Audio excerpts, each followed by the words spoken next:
Good evening, Bills fans. This is the Triple Coverage Podcast. I am Lance Nelson, and to my right is Benjamin Shoup. To my left, Scott Casson. We had two games in between episodes 1 week, and now we have two episodes in between games this week. This section of the schedule, so a very odd thing. We did do a little bit of a post game breakdown last week, and this week we will preview a little more the Jacksonville Jaguars matchup. And gentlemen, how are we feeling through 2 weeks here? Feeling pretty good, 2-0 on the next one.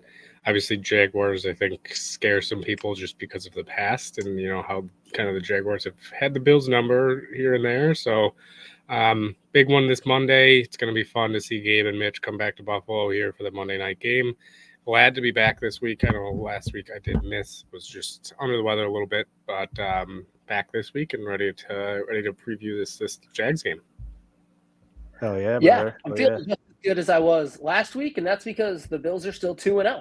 They were 2-0 last time we talked. They're still 2-0 this time. So we got another stress-free football Sunday coming up this week because the Bills don't play till Monday. But maybe I'm weird, but it almost makes me stress more on Sunday because I'm just like thinking about Monday. But yeah, feeling great. Bills are 2-0, and we got some exciting stuff to talk about.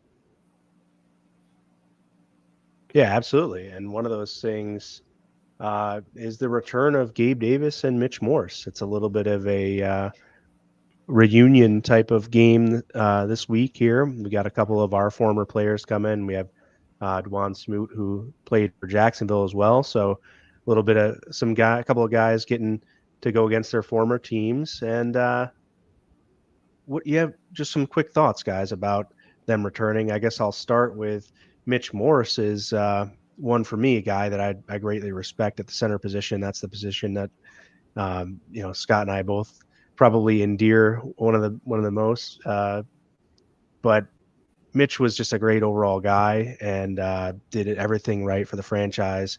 And it's kind of sad to see him gone, but happy to move forward with the folks we do have here. Yeah, excited for the guys Mitch, to come back. Go ahead, Scott. All you.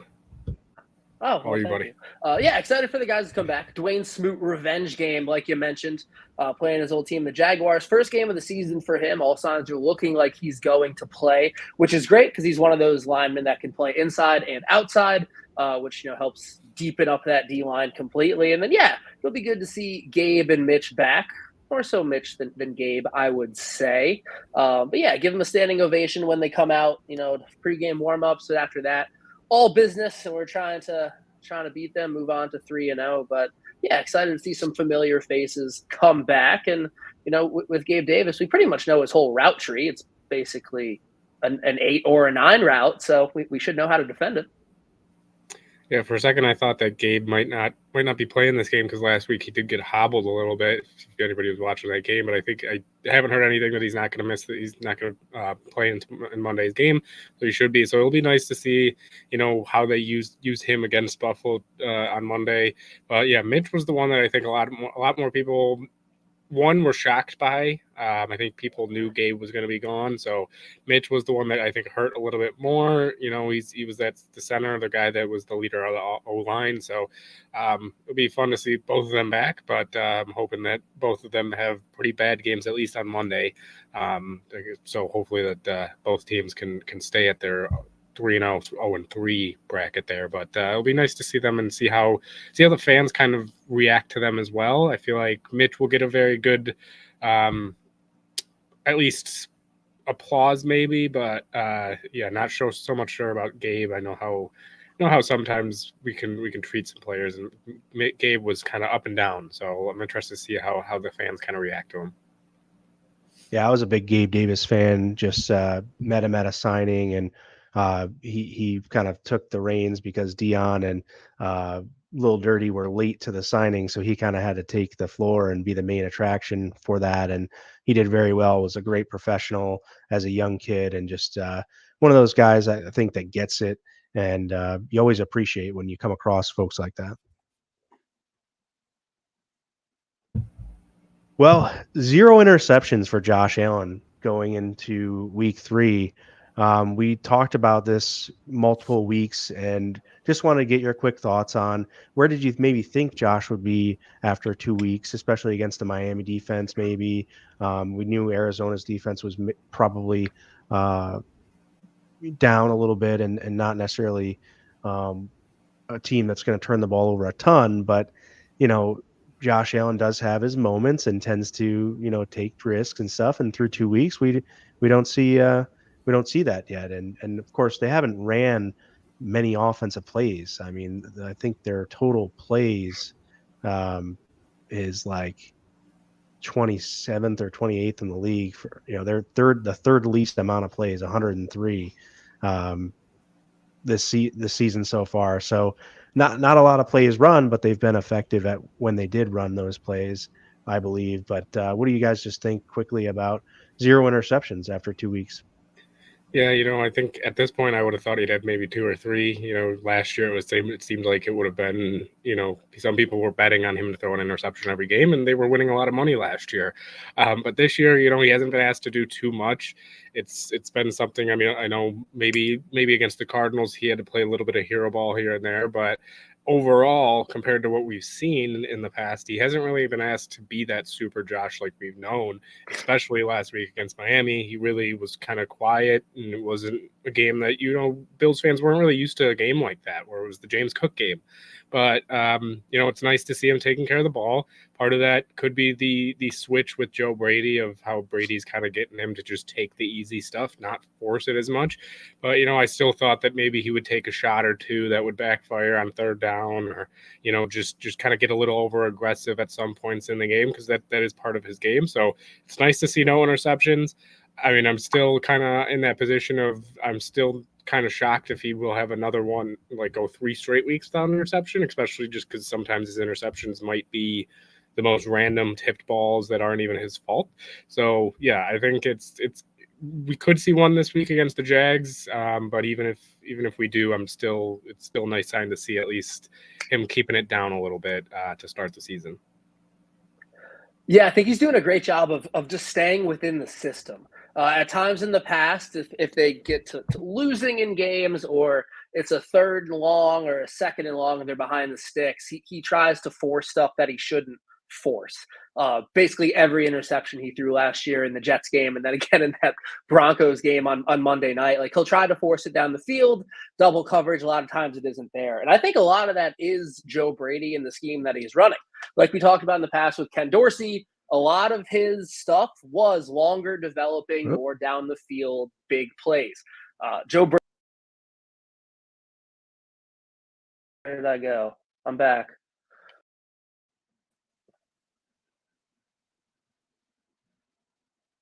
You guys hear me? Yep. Can you hear me? Yeah.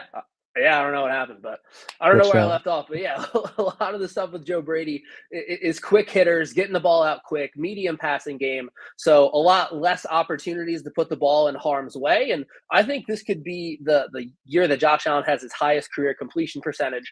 I know that he's been in the high 60s before, but I think he could even surpass that this season just with the kind of offense that they're running. And as long as he just continues to take the smart play, take what's there. Some of them, sure, that the interceptions are like arm punts, we like to call them. But if he can just continue to stay within the system, run it the way Joe Brady envisions this offense to go, get the ball in the hands of his playmakers, let them do the work. Yeah, I think the interception number should stay pretty low this season. Yeah, I like that. I think my brain goes to the number of attempts, and he hasn't really had to play in the way that causes him to turn the ball over much. We've been lucky that we've been able to, sustain a running game and be effective enough with it. And then as Roy brings up, that the short yardage, short fields have played a big role in why we haven't had to, extend drives and go out and take a lot of chances. They did have their work cut out for them in week 1 against Arizona for a bit, and then they were able to overcome that. And, Miami, the game was pretty much in cruise control from start to finish almost. So they never really had to necessarily go and push it and push the envelope. But, there was never pressure to go out and do anything spectacular. So that brings me to the third quick thought here is, can the Bills win in a shootout when teams are actually just trading punches back and forth? We asked ourselves before we came on if the Arizona game was a shootout. I kind of didn't think that it had the back and forth mechanism of what a shootout is, but it definitely was, a battle. But a true shootout, I don't think that I don't think that they're going to experience it this week either, but maybe. But when it comes to that, where teams are trading blows, probably against Baltimore, if their offense can execute against the Baltimore Ravens defense, how do you think the Bills can win a matchup like that? Yeah, so the shootout kind of games have kind of given us trouble in the past, and specifically, I'm thinking back to those like playoff games with the Chiefs, and the reason it felt like we lost those is just because we didn't have the ball last. Like sometimes that's just literally all it comes down to is just having the ball last. But I'm trying to like rack my brain and think the last like shootout game, like if you want to call it like back and forth that the Bills won. I don't know if I can necessarily think of one. I can think of a lot that we lost. Like you maybe like say that Eagles game last year was kind of a shootout. It went back and forth. Unfortunately, they had the ball at the end of regulation, kicked that 60-yard field goal in the rain, and made an 8-year-old Philadelphia Eagles fan turn around and flip me off. But yeah, a shootout makes me really nervous just because it seems like our defense, while they play very well a lot of the times, like when they need a stop, they don't always get one. So yeah, shootouts definitely make me nervous just because it seems like the defense always gives up a last minute drive. Like the Broncos game last year, another example. Like let Russell Wilson, fresh off doing high knees on the plane and go down the field and score. So yeah, I That's would tough enjoy because no they more have been on the shootouts. field a lot, though, in those instances, I feel like, too, though. They're like fifth in total plays right now on defense. So, like, the number of plays, if the offense doesn't show the ability to sustain a long drive over the course of a game, if they're scoring quickly or if they're punting quickly, like sometimes the defense being on the field so much kind of lends itself to that, too, I believe. Yeah. I mean, I think when it comes to the shootouts, I definitely agree with Scott that it definitely makes me, a little nervous just because of the past. But I mean, I see seeing this comment here from Roy is that we don't have the receivers to win a shootout. At the end of the day, I think, you can. I mean, when you have one guy back there, you have number 17, right? And that's pretty much in today's NFL, it's pretty much almost all you need is a guy like that can take over. And now you do have James Cook, who is kind of showing, hey, I might not just be, what that 8 to 10 range or 8 to 15 range that people have had him in before. He might even be a little bit higher. And I was one that even said before the season started, I know, Lance, you put up the question a few weeks ago of, is James Cook, are we kind of underrating him? And I thought, no, I still think he's where he should be. And, maybe it's even, he's right now proving a lot of people wrong and proving that he is maybe more than what we think. So, I mean, as much as I'd be nervous for a shootout, I think that's just how shootouts are in general as well. But I'm pretty confident in the fact that, we do have number 17 there. You have a guy who right now, when the ball is being thrown to him, is catching the ball in Khalil Shakir. And you have guys that can go make plays. So, you might not have that Diggs, you might not have that Gabe Davis that will have a 4-touchdown game in the 13 seconds game. Now, but we've seen that in the past and it hasn't worked. So maybe now that we don't have those two guys and we have a plethora of guys that we can go to, that it kind of, like Scott said, it makes it easier for Josh to really not force things and stay within the system when it is a shootout. So I definitely think the Bills can, but I think the nerves are definitely, they're normal when it comes to a shootout type of game. I don't think this game should be a shootout at all because the Jaguars offense, I don't think, would be able to stick with the Bills offense in a shootout. So, I think when it comes to a shootout, I think, you have one guy back there, number 17, who any game can win you a shootout game by himself. So we'll see down the road if there is one. There probably will be one this year. But yes, I do agree, though, with Scott, at least on the defensive side, that the defense might be the part that makes me a little more nervous than maybe even the offense does. Yeah, and we're going to get into the offense a little bit later on, but it does beg the question, like, I don't agree that we don't have the wide receivers. Do you think we've seen enough yet through 2 weeks?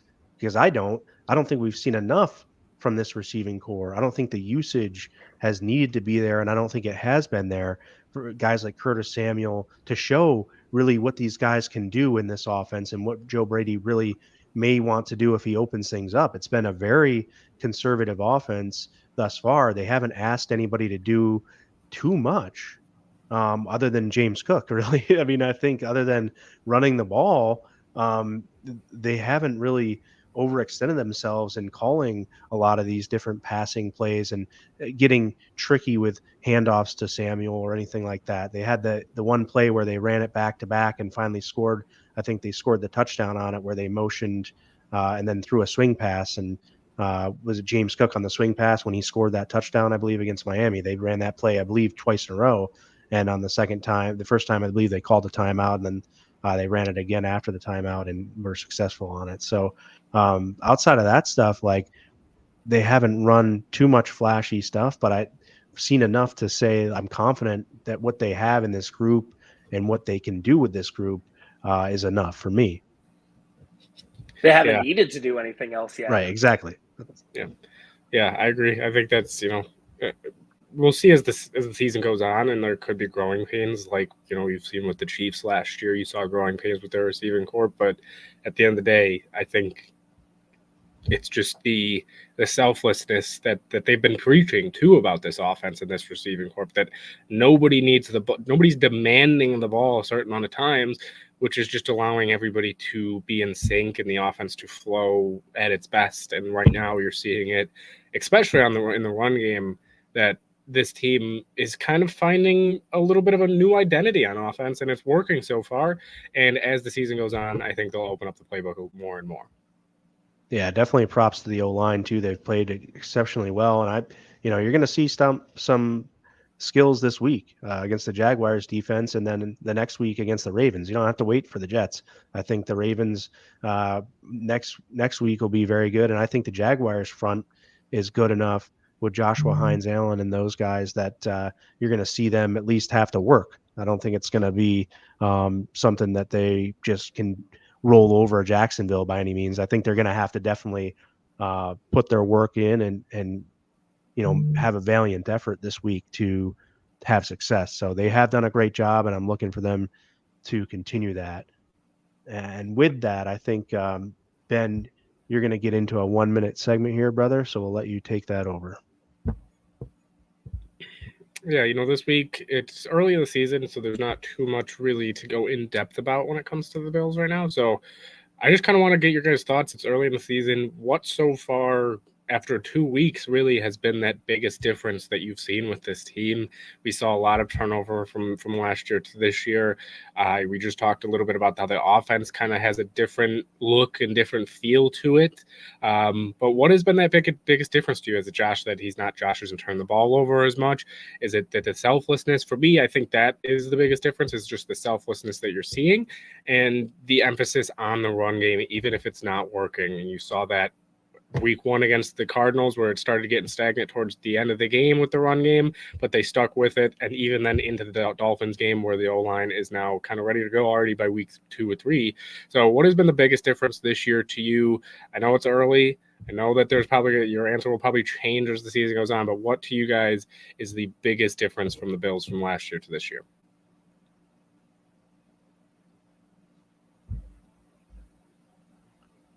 Yeah, this year,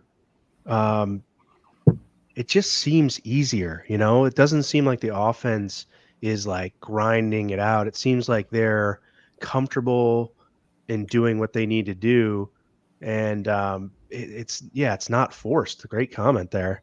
And I think that having multiple people where anyone can get the ball at any time just has a different feel and look for this offense. And it's been good. I mean, overall, the team, though, this year has been really the rising to the occasion from guys all over the place, and especially on the defense, where you have your 2 linebackers and Teron Johnson out, and having these guys come up and ball out. So really, just that whole family feel. People are pushing others and really getting the best out of one another, because that they're just playing and more together and more for each other kind of ball. It's fun to watch too. Yeah, my biggest thing too, like Marcus's comment there, a lot more balance. Like last year, especially early in the season, when more so before Joe Brady took over, it was if Diggs was getting taken out of the game or like we couldn't run the ball, like if they were taking away what they knew we wanted to do, it was kind of like a hey Josh, go be Superman every time. This season, like if you told me that Dalton Kincaid like wouldn't even have 50 yards yet, uh, and they would be like none of the receivers would have over 100 yet, I'd be concerned like how many points have they scored. But it's just so balanced, and like the Cardinals took away Kincaid, so they threw to Coleman. The Dolphins, we were able to run the ball, so they kept running it. Like they didn't try to pass the ball like just for the sake of passing the ball, like it seemed like the team did in the past. So a lot more balanced of an offense, which is awesome. And if if other teams are taking away what we want to do, which every team is going to try to do, just the ability to adjust and do other things, I think has been awesome. And that in years past, like wasn't necessarily as there. Like, they would just keep trying to force the ball places they shouldn't force it. So I'm sure some of that is Josh in his maturation process. Some of it probably Joe Brady and the everybody eats kind of attitude. But yeah, I love the balance. That's the kind of thing that teams won't be able to defend just because like you don't know where the ball is going to go.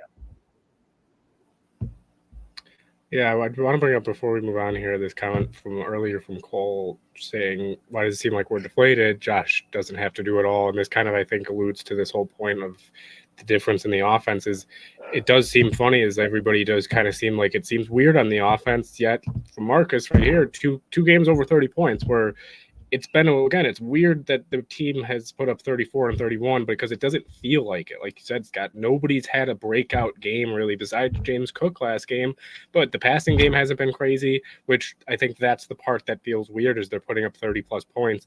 And Josh has he even thrown for 300 yards? He hasn't even thrown for it this year in a single game. So that I think is the weird part. And it's kind of nice to not have to rely on Josh to go into that mode and throw for 300 plus and put up 4 touchdowns in the air. It's nice to see that. So we'll see though as it goes on see kind of the difference in this team as their identity becomes more and more clear. But right now it's definitely a change from last year, and we'll see what goes on. And it's another great comment there with the game plan. Each week's going to be different depending on your opponent, and I think we'll see a different game even this week than we did last week for the Bills offense. And that's where my question came in with the can the Bills win a shootout too, is because the game plan is going to be different every week, but we haven't yet seen necessarily that high octane type offense. So, that question is more to like, hey, can this offense really ramp it up from what it's been to become, scoring?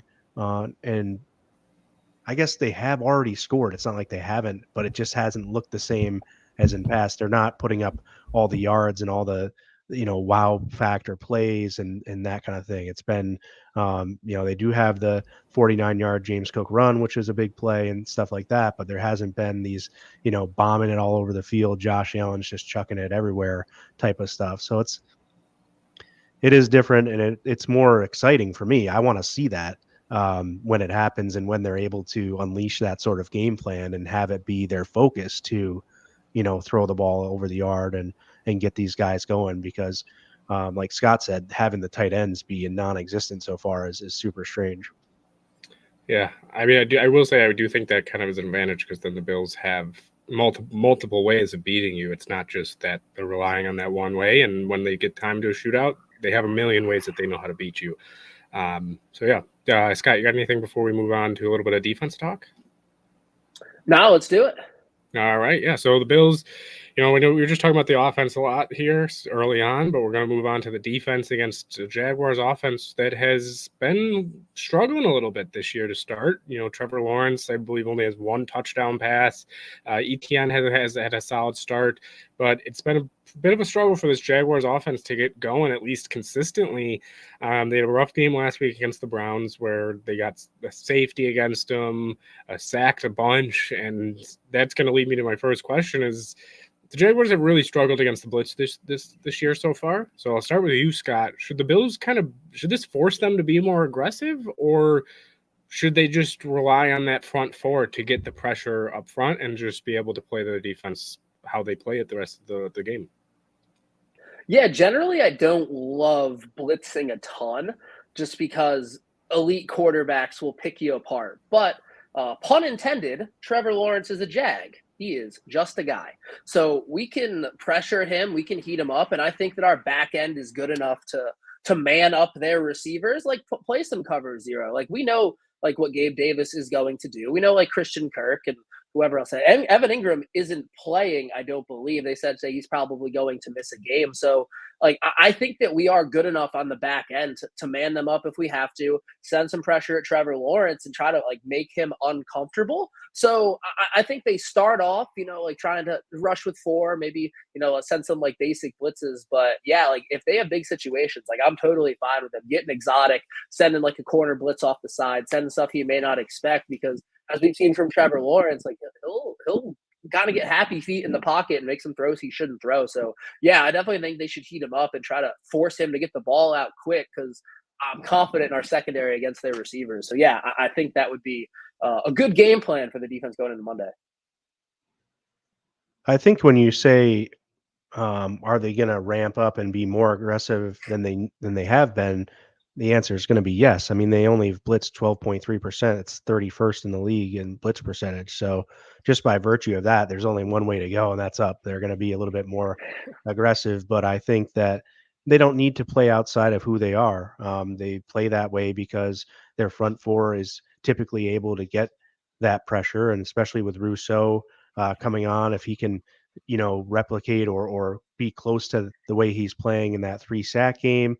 If Vaughn continues to push and have that pressure rate, things like that, we don't need to blitz. And I'm not a fan of changing who you are because of what the opponent can or can't do. So I really want the Bills to stay within their scheme within themselves. But I do agree with that component of what Scott says is they do have the horses on that side of the ball to go after the quarterback and make those blitzes. I think they're going to be called in strategic situations, but typically overall, I think they're going to stay within themselves, continue to play their defense, and probably, prevent the big play is pretty much the motto of this defense. They're going to stick to that. Yeah, I agree with both you guys. I don't think they have to really get super aggressive, especially we talked about it before the show, and Trevor Lawrence has been sacked on 11.5% of his dropbacks. That's the highest rate in the NFL. He's been sacked the fourth most in the NFL. I know it's already been 2 weeks, but he has not been able to feel comfortable back there. And I don't think you really need to blitz him. Like you said, you have Rousseau, who's been coming on this year. Vaughn, who looks amazing so far to start the season. Ed Oliver, who continues to be able to wreak havoc. So you have guys that are able to get pressure, and you don't have to force it. I think you should worry more about maybe Travis Etienne in the backfield, worry more about the big play, like Lance just said, not having to give them those momentum changing plays, those big runs and those big passing plays, because they have been a great deep ball team for the Jaguars. So you should also, I know the Bills are great against the deep pass, but you have to counter that and be able to still be ready for it. So I think, you don't have to be super aggressive. If there is one guy who they have been aggressive with this year, it's Cam Lewis. He's been blitzed a lot this year. And I think he could be a guy that maybe gets a sack this weekend but it has to be a well-timed one. You can't just keep bringing him time after time after time, or else they'll just get used to it. Right. So I do think you bring the blitz here and there, but it's like Scott said, don't force it.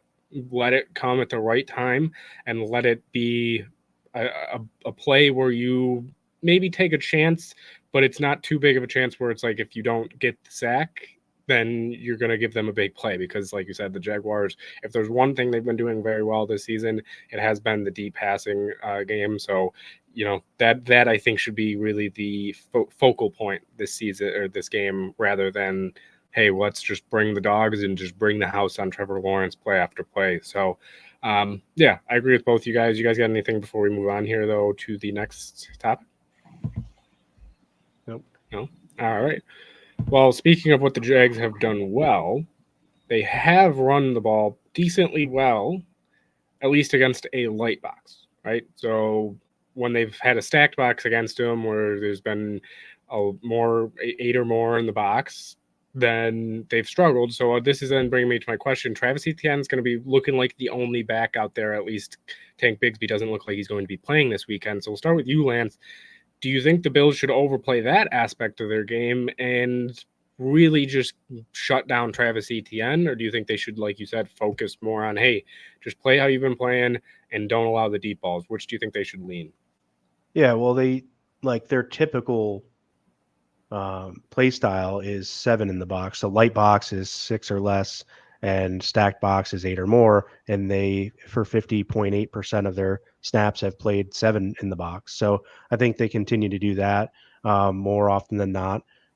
They did have a 39% light box so far this year, and they have not played a lot of heavy box yet. So I don't see that changing. I think they're going to have 7 there for the most part. And then on obvious run situations, they'll stack it. And then on obvious pass situations, they'll go a little bit lighter. And that's just I know it's sort of a boring answer, but I just feel like that, again, I'm not a big proponent of trying to change what you do based upon your opponent. Your defense has worked through 2 weeks to neutralize both offenses enough for you to win the game. And I think, outside of the first half of the season, which, to me is guys getting their legs under them and really trying to figure this thing out for the first time in live game action.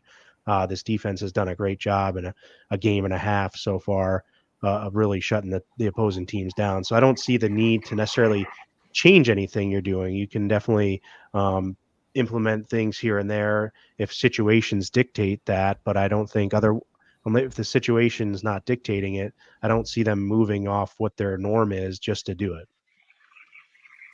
Yeah, and the Bills' base defense being nickel, essentially, they may have 7 guys in the box, but most of the time, one of those 7 guys is a corner. It's Taron Johnson most of the time. And although he tackles and plays the run like a linebacker, he's not a linebacker. And Cam Lewis is doing a good job, but I would say he doesn't defend the run as well as Taron Johnson does. So I think that it's something that the Jags will look to take advantage of. And especially in a road team on Monday night when you're big underdogs, they're going to want to run the ball. They're going to want to keep Josh Allen over on the sideline, not on the field. Like, they need to control the time of possession.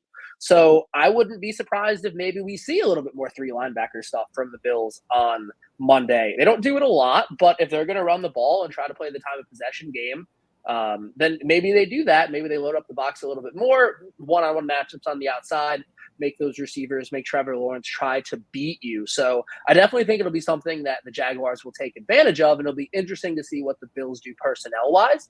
But stopping the run at the end of the day starts with the defensive line. I know I talked about it on Friday. I'd love to see some more out of Daquan Jones. He really is that run stuffer. Groot plays the run extremely well. So it really just comes down to the D-line and what they can do, and the linebackers kind of clean up and make tackles after that. So, it'd be interesting to see the way the Jags try to attack it.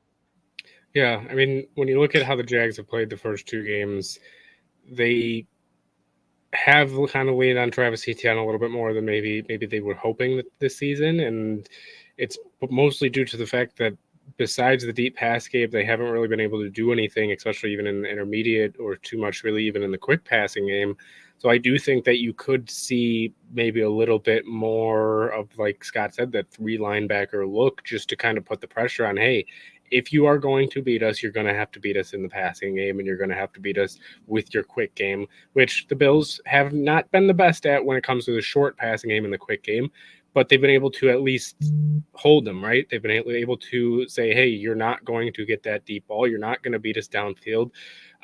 So I think you could see a little bit more of that 2 deep safety there with 3 linebackers to kind of say, hey, we're going to force you to get the ball out quick, and we're going to force you to beat us after the catch, right? And that's a thing that maybe the Jaguars aren't fully built for, right? Gabe Davis is not a guy that's going to beat you that way. Brian Thomas Jr., I guess he could as well, but Christian Kirk hasn't shown too much for at least his contract, and it's something that I think they'll say, hey, we're going to shut Travis Etienne down. We're gonna force Trevor Lawrence to get the ball out quick, because it's been another thing that, like we said, he hasn't been able to really stay upright too much. So I think we might see a little bit more of a stacked box with those three linebackers, and kind of even bringing in a guy like Cam Lewis to kind of be a guy that, like we said, maybe they bring him on a blitz a little bit more, and they show, hey, we're going to not let Travis Etienne beat us, because I have not been super enthusiastic about how the defense has played, at least against the run game. I know they played great against Miami, but Miami was forced to really throw the ball, and early in the game, they weren't really stopping the run that great. So I do think that, there will be something that they'll have to put an emphasis on, is stopping Travis Etienne in that run game, and they might have to have that stacked box a little bit more than maybe they liked this week, than they have at least in the first 2 weeks. So we'll see how they play that. But any other last thoughts on? Yeah, I agree. I mean, I think they definitely are going to be situational, and if they're getting eaten up with 6 or 7 guys there, they're going to throw that extra guy in there and try to. But I think initially they do start out trying to play their base. But overall, if they need to change by virtue of effectiveness and things like that, I think you definitely have to adjust on the fly there. Yeah. I did see that we had this quick question from John here, which we've been talking about getting pressure. We've been talking about the stack boxes. So I'll bring this up here. And it's a great question. So how many sacks do you think the Bills will have before we get in the last 2 here? How many do we think they have this week, Scott? We'll start with you. I think 3 is a realistic number. I'd put the over-under at 3.5. I think that's a realistic spot to be, because, like I said, I think the Jags going to run the ball. They're going to try to get the ball out hot. The Jags O-line hasn't been playing great. The Bills have a strong D-line, so I think the Jaguars are going to game plan around getting the ball out quickly, running the ball, protecting Trevor Lawrence, getting him in things that he's comfortable with, because, like you said, he's been getting sacked a ton. So they're going to have to change something up, and if you can't change personnel on the fly, so I think they're going to game plan so he's not in harm's way too often. So I'll put the over-under at 3.5. I'm going to smash the over, and I'm going to say 6. I'm going to double yours and say the Bills are going to come out and, play with a lead here and then force the Jaguars into throwing the ball more than they want to at some point, and that's going to lead to higher pressure and ultimately more sacks. Yeah, I'm actually going to go with 3, just because I think they will change their game plan a little bit this week. I think, like Scott said a little bit earlier, they're going to, I think, put that emphasis on keeping Josh Allen off the field, which will include making sure that your receivers catch the ball inbounds and get the ball out quick, and letting that clock tick, and using Travis Etienne to the best of your ability. So I think they'll really lean on those 2 things and just keeping that clock running, which also might make it tougher because there might be less than drives in the game total. So I definitely could see a 6-7 sack game. And that, I think, would more have to do with if the Jaguars are forced to start throwing the ball downfield, which they very well could be. But I think, especially early on in this game, I think the Bills might struggle to get to Lawrence, because, like Scott said, I think they'll put that emphasis on, hey, we've struggled to keep Trevor Lawrence upright so far to start the season. We need to change that. And against a team that so far has looked very good with the front 4 and being able to get pressure, they're going to have to really, really emphasize it. So who knows? It's definitely one, like I said, I could see 6-7. I could see 2-3, just because of how Jaguars might change their game plan. So, yeah, we'll see, though. I saw a couple people saw 5 sacks, three sacks in the comments here. So it's kind of a little bit all over the place. I do think it's a game that they could very well, though, have a breakout game. And, I'd love to see Greg Rousseau have a game like Aiden Hutchinson had last week, or somebody on the Bills have a game like Aiden Hutchinson last week. But we'll see. So we got 2 quick questions here. I'm just going to pair them together because they kind of do go a little bit together here. So to you guys, who is going to have to step up the most on this defensive side of the ball, and who will be your defensive MVP? That could even be the same person to you. So what do you guys got? We'll go with you, Lance, you first. Who do you got for who has to step up the most, and who is going to be the defensive MVP on Monday night? I really think that Balin Spector is my answer for who has to step up the most, just because he is coming off being a bench player and having to step into that green dot role. And I think, we need him to be a good leader, and we need him to show improvement in his coverage skills within this defense. When the Jaguars do pass, he's going to get a little bit of a break in that Evan Ingram doesn't play here in this game, but they still need to, be on their game in the middle here between him and Dorian Williams. So my answer to stepping up, I think Baylon Spector, just from a natural, leadership and everything, filling in for Terrell Bernard, like the lone captain on defense and the caller of the defense. I think that makes sense to me. And the defensive MVP, I would like it to be Ed Oliver, because I think that getting that push up front and in the middle gives this defense the best chance to be most successful. Yeah, for me, who needs to step up? I said it last week, but I would say DaQuan Jones. I know he's the nose tackle a lot of games. He's he's making a big impact, just eating blocks and eating space and being large. But the beginning of the season last year, before he got hurt in this Jaguars game, like, he was showing up on the stat sheet a lot. Like, he was rushing the passer from the interior D-line, which is awesome. Like, he was stuffing the run. He was getting TFL. So we need that guy back. I hope that guy is still in there, because he is older and he's coming off a serious injury. But I would love for DaQuan Jones to step up and have a big game, like make an impact, like on the stat sheet, not just in the film room. And then as far as my MVP, I'm looking at Dorian Williams. Baylon Spector, I was going to say him, but you went on a little rant about him. But he's my MVP if he makes it through the game healthy, because I think that would be a first for him. So rooting for that, fingers crossed. But my MVP, Dorian Williams, he's the most experienced linebacker as far as snaps played that's going to be starting for us on Monday night. And, the way we were just talking about, if the D-line eats blocks like they should, Dorian Williams should be free in that Matt Milano role to make a lot of tackles. No Evan Ingram, so he doesn't have to worry about covering a super scary tight end. Cam Lewis should be able to cover Christian Kirk in the slot. So Dorian Williams should be free to kind of hawk around. So looking for a big game for him, because like we've talked about, like, he struggled in coverage too. So if he can play a big game this week and kind of show some more leadership too, like I think that would be huge for this defense going forward, because he's the starter for the foreseeable future. Milano was the missile, so can Dorian be the torpedo and kind of fill that same? Yeah. So you guys, we had a linebacker for who needs to step up the most. We've had a defensive lineman that needs to step up the most. I'm actually going to go with somebody in the secondary. I'm going to go with Damar Hamlin. And I don't know if Damar might not, we've seen it kind of rotating a little bit. We've seen Cole Bishop in there. So it might just be the safeties as a whole, right?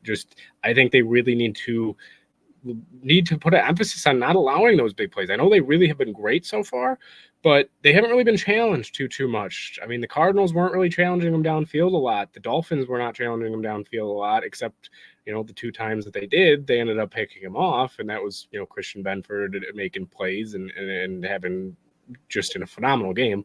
But I think they're really going to have to worry about Brian Thomas Jr. downfield, Gabe Davis downfield. They're going to have to worry about these guys getting behind him. So I do think that it's going to have to be maybe just the safety position, and in general, who's going to be back there the most. I'm not sure if there's really, I haven't looked at the snap count. There's been too much of a discrepancy. I feel like I've seen Damar out there the most. So I think Damar, Taylor Rapp, they're going to really have to put an emphasis. They like to play aggressive. They like to be in the run game a lot, but they're going to have to watch their aggressiveness and really make sure to not allow that big game-changing play. Because one big play, let's say the Bills are up, but one big play could get that Jaguars team right back in it.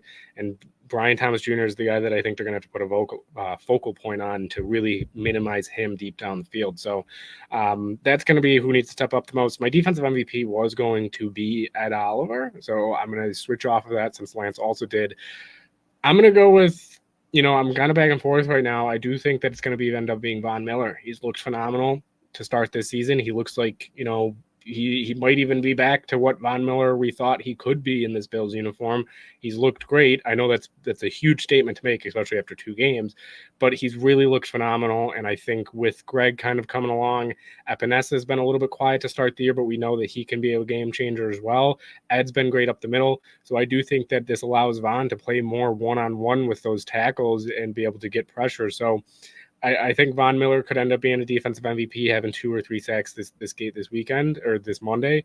So yeah, I think defensive line, somebody on the defensive line will end up being that defensive MVP, or else I think we could be talking about a loss if the defensive line does not show up. So we'll see. Let us know, though, who you guys think for the defensive MVPs. We saw Rasul needs to step up. AJ is MVP. I do like that. Rasul's kind of been a little bit quiet to start the year, but I think that's sometimes a really good thing for people aren't throwing at him though. I mean, I don't really That's know the what way he you can want do. your corners to Yeah, be. if he doesn't get thrown at, then what do you want him to do? He's not being tested, which is a good thing. He's out there being a threat, and people are shying away from him. That's our best weapon right there. I mean, it could Champ be Bailey Jamarcus lasted Ingram another 3 years not being good because people were afraid to throw at him. Well, that's why people don't throw at Sauce, is because they're afraid he's just going to hold and he's going to get away with it. No, we're not going to get into that right now. But I do believe, though, this does bring us to Scott's 1 minute segment here. And I love this one for you, Scott, because I'm excited to see what you got for us. But we'll pass it over to Scott here for his 1 minute. Yeah, so we are going to talk about some bets. Last week with our Bills prop bets, we went 2-1. Tyreek Hill under 96.5 yards, maybe the easiest bet hit of my life. So let's try and stay hot this week. So first thing I got for you, Josh Allen over 1.5 touchdown passes. You can get that at -114. In the past, sometimes that's even in the -200s. All of the talk has been about passing is down. Passing touchdowns are down. But if you look at the stats, teams that are still throwing the ball aggressively are being pretty successful. So I think we can get this Josh 2 touchdown number at a really low price before everything kind of evens out and it goes back up. Another thing I like, James Cook over 61.5 rushing yards. If they keep using him the way they have these first couple weeks, this may be one of the last weeks we can get this total around 60. If he has another big game, it could really go up. And then last one I like, I take this bet every primetime game. It is over 3.5 field goals. It hits at about a 65% clip, even higher so far this season. I don't know why it does. I don't know how it does. I don't really care because it makes me money. So the number for this bet hasn't come out yet, but it's usually right around +115, +130. So over 3.5 field goals total in the game. So let's all make some money together. And remember, bet responsibly. Very nice. I really like Dawson Knox anytime touchdown at +550 right now for my money. That guy's going to score eventually here, and we'll mention a little bit more about the offense coming up and in just a moment. But I think Dawson Knox is a good candidate to get in the end zone this week. Yeah, I'm going to go. I do think that you'll see Travis Etienne. I know we talked about him a lot. I think his under is a good one there. I think, they might have a little high because of what they think he could do against the Bills. So he could be a guy that maybe his under.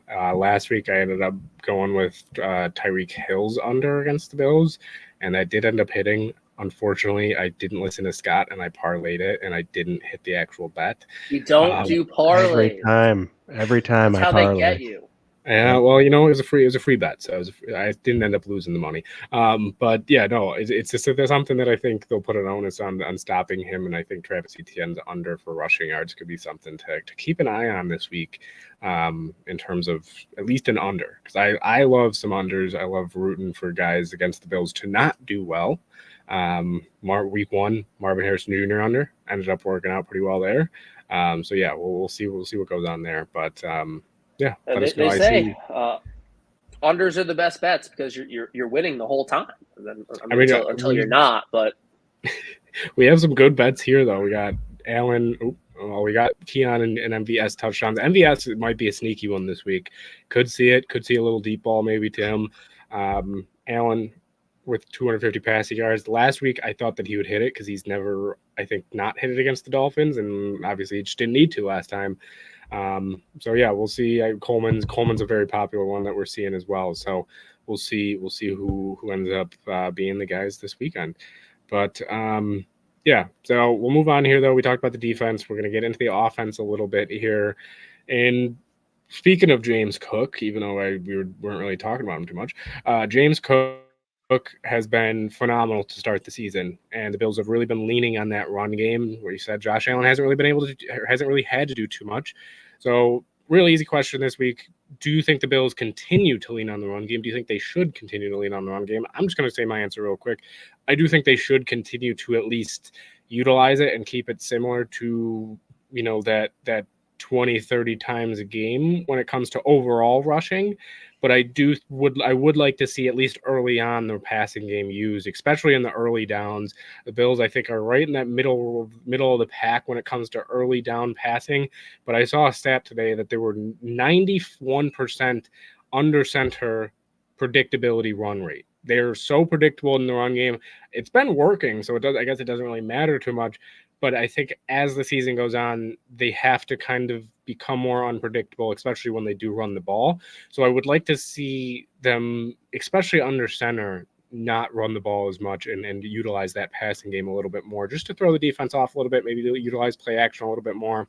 So what do you guys think? We'll start with you, Lance. Do you think they should continue to lean on this run game? Or do you think they should say, hey, we have Josh Allen, we're paying him all this money, let's maybe utilize him a little bit more? What do you think? If the run game's effective and you're, able to move the ball and extend drives and hang on to the ball, then that's there's no reason to go away from it. But at the same time, the predictability thing, I completely agree with. They've only ran play action 15.9% of the time, sixth lowest percentage in the league, and that's just weird. Josh Allen is way better when he's using play action than not, and I don't understand such a low usage, other than they haven't thrown a lot of balls and they've been handing the ball off quite a bit. So, I still think that play action percentage needs to go up.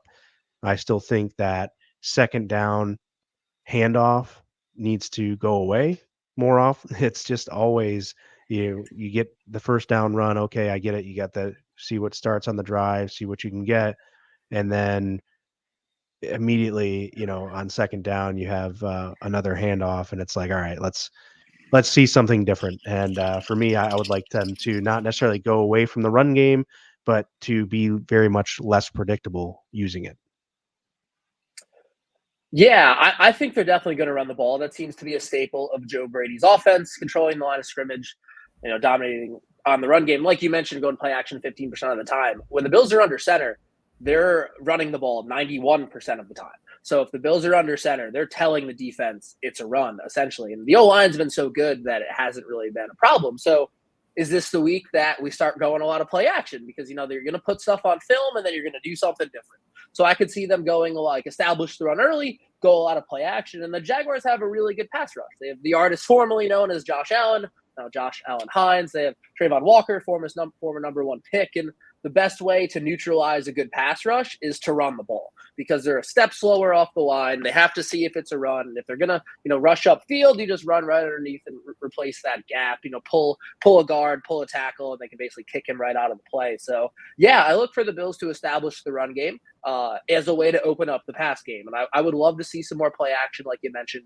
I think that's the best way with this receiver group to get stuff down the field. Like the one shot that they've really taken was to MVS in the Cardinals game, and they missed it. So I could see, running the ball, establishing the run, MVS comes in, they hit a post downfield, something like that. So, yeah, definitely think you're going to run the ball. And like you said, Lance, like play action off of that for sure.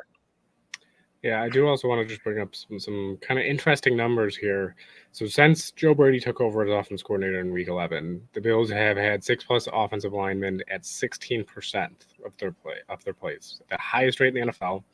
And through the first 2 weeks, they've run the ball on 94% of their plays on jumbo personnel, 5.7 yards per carry. So it is working. That's the highest success rate since number 25 was in the backfield for the Bills, Shady McCoy.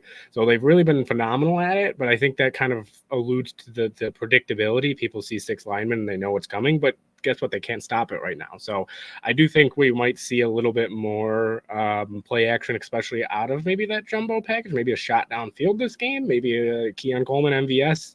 You do get that jumbo personnel out there and you run play action there and let Josh just sling it. So we'll see what happens when it comes to how predictable they are this game with the run, and how many times they do deploy that 6 offensive linemen out there, because that has been a staple of the Joe Brady offense that we've seen early on in the Joe Brady offense, is getting that 6th offensive lineman out there. So we'll see. We'll see how their run game goes. Yeah, run game, it's been good. So really can't complain too much about them leaning on it, at least. But on to the next one. Scott, I know you were talking about this before the show a little bit. Jaguars play a lot of man coverage. And, you were thinking it might be around 60%. I think 60% was their week one, and now they're around that 52%, but still a lot. That's number one in the league. Highest rate in the past 3 years, since the Dolphins in 2022 ran a 55% rate. So they like to play man coverage. Do you think that this can be something that the Bills expose? Do you think it's a benefit to them? And do you think this this should make them emphasize the quick hitters to the running backs, to the tight ends, to maybe even Curtis Samuel? So what do you think, Scott? Start with you, Scott. What do you think about the Jags playing man, and how the Bills should really kind of take advantage of that? Yeah, with the personnel group that the Bills have, you want teams to play man. So I wouldn't be shocked if maybe the Jaguars play a little bit less, because with tight ends like the Bills have, specifically with their skill sets, Kincaid, like, he's a tight end, but can essentially play slot receiver too. Like, who do you put on him? Like, do you put a safety on him? Then he's, maybe too big. Do you put a linebacker on him? He's too slow. You put a corner? He's too small. So, like, and their corners, I think their tallest corner is 6 feet tall. Another guy we forgot, Bill's great coming back, Ron Darby. We know he's not the biggest, so maybe match up Keon Coleman with him outside, just be a big body. But yeah, I think big game for the tight ends. They can take advantage of it. Big game for guys like Shakir, Curtis Samuel, who can run those quick routes, just kind of maybe not even necessarily run a designated route, but just an option route. Just like whatever they give you, get open, get it out quick. And then the running backs, like the touchdown to James Cook last week, where he lined up in the backfield. The Bills knew it was man. He acted like he was going to block, and then he leaked out. And then his man is coming from the other side of the field. He has to run through all of the wash to try to get to him. They tried to run the same thing in the first game to Kincaid, but they were in zone, so it didn't work. So, yeah, I think big game for quick screens, too, because if you can get a hat on a hat blocking, if they're in man, then all you really have to do is make one guy miss and you're gone. So I think it matches up great for our tight ends, great for our shifty receivers, and then James Cook, Ray Davis out of the backfield too. And then, screens to the running back are going to work pretty well. And if they're in man, running the ball works pretty well. So yeah, I would be surprised if the Jags play as much man, just given the Bills personnel group, but I really hope that they do. Yeah, it would be nice to see if Curtis Samuel's healthy and if that toe is really good, to see him, go off on some of those things where he can get a lot of yak and get that ball in his hands quick, even hand off the ball maybe on a jet sweep, things like that. So really excited to see the potential for a sort of Curtis Samuel as an RB type quick hitter option. But the tight end position has to definitely be there this week. I think the matchup is there for the Bills to have it. And if James Cook's not running all over them, then I think, you have to throw the ball here and there and take advantage of your strength, which will be Kincaid and Knox here for sure. The running backs, I've loved what I've seen from all three really so far this year. And James Cook's just been dynamic in every sense of the game. So getting him involved is going to be a must. And I think he'll have another big game in week 3.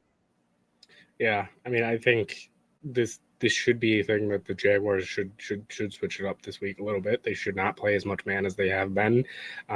If they will, I think Josh Allen can pick them absolutely apart and really just put up big numbers this week in the passing game. So I do think that this will be a game that you might even see a guy like Ty Johnson in the game a little bit more because of his receiving ability out of the backfield. I know James Cook is a guy that we look at, and he should be the number one guy out of the backfield. Ray Davis, haven't seen him really targeted at all, I think, in the passing game. Seen him in the run game a little bit, but I think you could see Ty Johnson this week a little bit more on the field just because of his ability out of the backfield. So I do think they'll lean a little bit more on that quick game even more, even though the Jaguars have been pretty good against the quick game defensively this season because of I think the man coverage just allows them to be better against that. But I think you could see a big shot downfield this game. You could see Josh try to go. I mean, you saw it week 1 against the Cardinals where he just missed Marquez Valdes-Scantling downfield. You could maybe see that again. A little bit of play action there, get the Jaguars playing up and then beat them over top. So I do think that they'll have to really take advantage of this man coverage that the Jags like to play. I'm a little shocked that the Jaguars are playing as much man coverage that they have this season because it really, it's been working pretty well for them, but but it's not going to work through the season. You haven't really seen it work too well for teams as the season goes on, especially against top tier teams, right? So we'll see how it goes. I think Josh Allen could end up also having a big game on the ground, because I think this could, with the run game, I think or with the man coverage, could really open up the rushing lanes for Josh Allen to just take off and have some big gains there. So I do think that they should emphasize the quick hitters getting the ball out. I think Curtis Samuel, he's been quiet, although when he has run routes, he's been targeted, I believe, on about 20% of his routes run. The thing is, he just hasn't run too many routes. So I think you could see, if Curtis Samuel is, like Scott said, if his toe's feeling good and he's feeling healthy, he could be a guy that comes up big this game. So we'll see. But then that does actually bring to the next two questions here. I combined them earlier for the defensive side, so I'm going to combine them again for the offensive side here. We'll see who you guys got for who needs to step up the most and who is the offensive MVP. I'm just going to say mine real quick. I think who needs to step up the most, I do think it needs to be Curtis Samuel and Khalil Shakir. I think those two guys, especially after the catch, need to step up a little bit this game. I mean, Shakir has been great so far this season. Samuel, we just said he's been a little bit quiet, but I do think those are the two that need to step up. Offensive MVP, I'm going to go out on a limb here, and I'm going to say that it's going to end up being I just talked about it a little bit, but I'm going to say it's going to be a Ty Johnson game. I do think that they will utilize him out of the backfield, and he could end up having some big plays. We've seen him even on third down out of the backfield a little bit in the past season and a half. So I think Ty Johnson could be the offensive MVP. He could be a guy that has 3 touches in the game, but they could be 3 big touches this game against the Jaguars. So I guess that's a little bit of an out on the limb there pick with Ty Johnson. So I'll go with him. But what do you got there, Lance?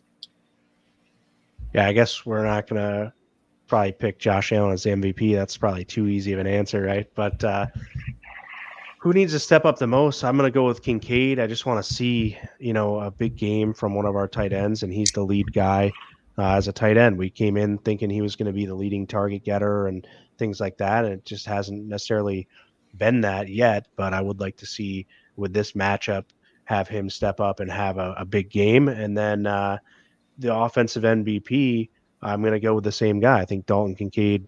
Outside of James Cook, you say Josh Allen, then James Cook for me, and then who's that next guy? I'm going to say Dalton Kincaid for both answers, stepping up and being the MVP. I was going to say Kincaid, so you took that one. That's live television, folks. You don't know what we're going to say. Mine for someone who needs to step up. I don't know if this is necessarily a needs to step up, but would like him to. I'd say Keon Coleman. Like, I would love to see him just be a big body. Like we just talked about, the Jags corners are small. Could be a game he can take advantage of that. He made that one nice contested catch down the sideline against the Cardinals, but didn't really get involved in the game against the Dolphins. But it was kind of a weird game. Like, it was a blowout. The second half was just kind of a let's get out of here before anybody else gets hurt. So, like, hard to kind of like hold anything against anybody in that game. It was just kind of a weird one. So love to see Keon Coleman have a nice breakout game in prime time. And then MVP, I'm going to give the lineman some love. Give it to Deion Dawkins. He's been playing some absolutely incredible football so far this season, playing like one of the top left tackles in the league. He doesn't really get talked about like that, which who really knows why, because no one really talks about linemen in general, unless you're Trent Williams. Like, no one really knows who you are. But I think he's playing great, and like I think it's so funny. Have you guys been seeing how he's been lining up? Like, there's been all of the penalties for guys not lining up right on the line of scrimmage. Tackles like to kind of get that cheat step. I played left tackle back in the day, so I know all about that. And he's just lining up on the line of scrimmage like he's a wide receiver. He's saying, I don't need a head start. I'm better than you. Heads up. You're not getting around me. I'm going to put you where I want to put you because I'm a grown man. So I think Deion Dawkins has another big game and continues to show why he's one of the best left tackles in the NFL. We did say I have Bob here. Agree with you as well. Deion Dawkins, MVP, MVP of the league potentially. No, but yeah, Deion. I mean, we love him here in Buffalo, right? And if he has another pancake, I'm gonna go run over to Wegmans and grab his cereal that he's got. Oh yeah, blanking on what it's called. Theo is a big fan of Buffalo Snow Crunch. Yeah, so I'm gonna, if he pancakes someone, I'll eat it live on the stream next live show on Friday. But Deion Dawkins, have a bowl right after the show. Oh, well, I haven't had a chance to run over there yet, so I do have to get one. I have both of the Josh Jacks, but I don't have the Dion cereal yet. My wife And sent me a picture when she was at Wegmans, and I said, "How many boxes are you gonna get?" That's a She good only got question. one. Yeah. Sweater. Andrew here, though, he's got offensive line needs to step up and have a huge game. MVP to Mac Hollins. I do think Mac Hollins could be a guy that really, because again, like Scott said, big body, right? Big body against little bodies on the other side. We saw in the season opener, he had that great catch for the touchdown, so he could be a guy that does step up there. Yeah, I mean, he's maybe a sleeper this week that we could see that. So yeah, Mac Hollins. I didn't even nobody. I don't think any of us even brought him up, and he's a guy that could have a big game against Jaguars. So we'll see. But before we end it here, we do have a couple things left, and one of them I'm going to hand it over to Lance here for Lance's 1 minute. Yeah, thanks, guys. My 1 minute. I'm just going to take a minute actually to hand it over to our sponsors here. I didn't go through them yet, but we're presented by Buffalo Belia Sports and More and Monster Energy, the official partner of Built-in Buffalo, official energy partner of Built-in Buffalo, excuse me. With that, we have a tailgate going on at the Big Tree Inn. So shout out to the Big Tree and the Water Buffalo Club 716 on game days. We'll be down at home games with the Big Tree and the Water Buffaloes of 716 right next to 97 Rock as well out there. So come on down to the Big Tree, score some free monsters, play a little game, win some swag, meet us. I'll be out there for every game except for this week, but you can come down and meet a lot of great people over at the Big Tree, and they also have fantastic chicken wings. So if you're out and about at the Bills games, come on down to the Big Tree, and we would greatly appreciate interacting and seeing you guys in person. I guess tacking onto that, like our buddy John here is saying, please hit that like and share. If you're on YouTube, please subscribe to that YouTube channel. Follow us on Facebook and like us on and follow us on X. Sorry, like us on Facebook, follow us on X, and make sure you get us out there in the world. We greatly appreciate it here at Built in Buffalo as we continue to grow our platform. Guys, I think that's about it, but let's just do a quick game prediction before we get out of here. Who wants to take it first? Shoop, you want to go first on this one and give us the prediction? Sure. Are we doing exact score? Or are we doing whatever you want it to be, brother? Any prediction you got? All right. Well, I do think it will be a Bills win. I'm going to go with the score of. I'm going to go with another 30-point game for the Bills. I do think they end up finding the end zone a good amount. So I'm going to go with 34 again. So back-to-back 34s. And then I think I'm going to go with 34-20. I don't see the Jags offense really getting going. I think they do get a garbage time, maybe score late to make it 34-20. But I do think that this should be another game that the Bills kind of handle very well. But like I said earlier, it might just take even one big play for the Jags to get right back into this game early on. So, hopefully that doesn't happen. I don't see it really happening. So I'm going to go with 34-20. Bills win. Big Monday night game. Early game, by the way, this week. I saw John say it earlier as well. Make sure you know it's a 7:00-er. I hate that they're I'm not a fan of the 2 Monday night games at all. But at least, the Bills are the earlier one. I've been saying it a while that these night games do need to be earlier than 8:15 and 8:30.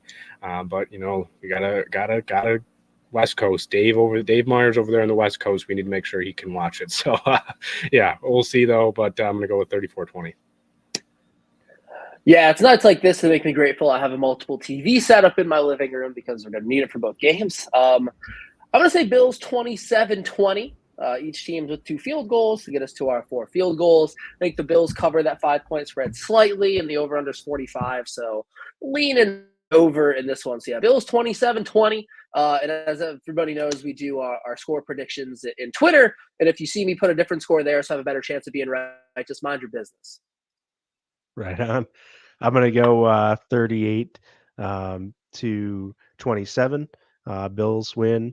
Again, keeping with the 30-point scoring. And I think the defense is going to give up a little bit. I think they are, just a little bit banged up. And I think that shows a little more this week than it has yet against a Jaguars team who just seems to be able to to do some things against the Bills for whatever reason, no matter who the coach is. They've been through many different schemes, but they've just had sort of the Bills number. And I think this week the Bills get revenge and win the game, but I do think it'll be 38-27, and they'll give up a few more points than we'd like to see. So that'll do it. I appreciate everyone in the comments as always. Like I said, go out and support Built in Buffalo in the community. I know our guy, Dwayne, who just joined us from Two Goalies, One Mike, is going to be out there. Ben's going to be out there. Kevin Syracuse will be out there. So you'll be able to get a chance to see some of these guys from the platform. I think Dwayne's also going to be over at Dion Dawkins' car show tomorrow. So make sure if you can get out to that to check him out there. And yeah, check out all the great things we're doing at Built in Buffalo. We'll have Izzy on the Red Zone Report Sunday, and then Buffalo Against the World is going to do the post game on Monday after the game rather than do anything pregame. And Kulu may be around as well around the big tree, so you may be able to catch him if you guys are out there. And obviously, going deep on Wednesdays with the Hoof on Thursdays. We'll be back next Friday with another great episode, and hope to be coming to you with the Bills 3-0 record. So with that, again, thank you all.